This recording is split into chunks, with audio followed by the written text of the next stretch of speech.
Hi everybody, it's me, Tammy, back in the kitchen.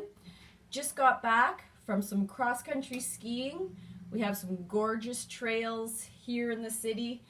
It was a perfect day today, perfect weather. Trails were groomed nicely. Always nice to be out in nature. I love it. Anyways, we're back now in the kitchen and I have got a craving for beets. So this is going to be part one of a two-part series. I'm just going to show you the first part, and it's just cooking the beets.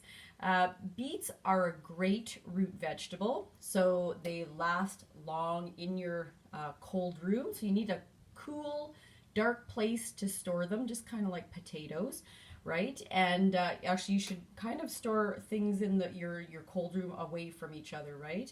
Anyways. Beets, let them be, if they're in a bag, make sure the bag is kind of open so the air can circulate.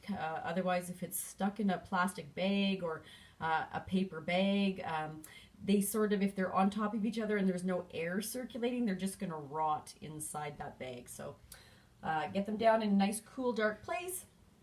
And all I did today was I took my beets, I scrubbed them really good with a scrub brush. And then I just cut off the end where the beet leaves come out, right? Cut that end off, and then I put them on a parchment-lined cookie sheet. Okay, so they're just on here. They're so beautiful. I love beets. They have got lots of vitamins, minerals, phytochemicals, because they're that dark, deep red color, and they are so tasty.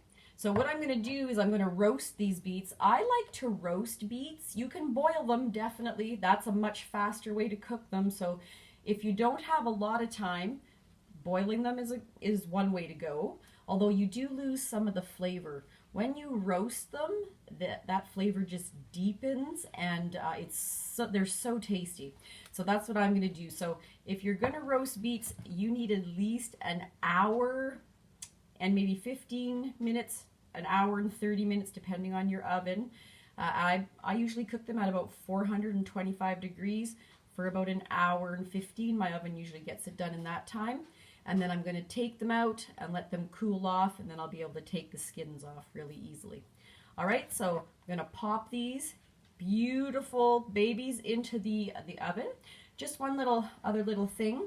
When you're doing beets, try to pick out beets that are relatively the same size, especially when you're roasting. Otherwise, some are going to cook faster than others if you've got small ones and large ones. So try to pick about the same size. And if you do happen to get a few that are kind of smaller, place them to the middle of the pan.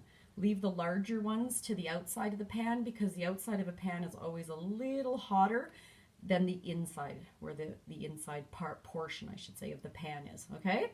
So I'm going to pop those in, and then we're going to see you in video 2, and we're going to put together a couple of recipes with our amazing roasted beets. You take care, and we'll see you soon.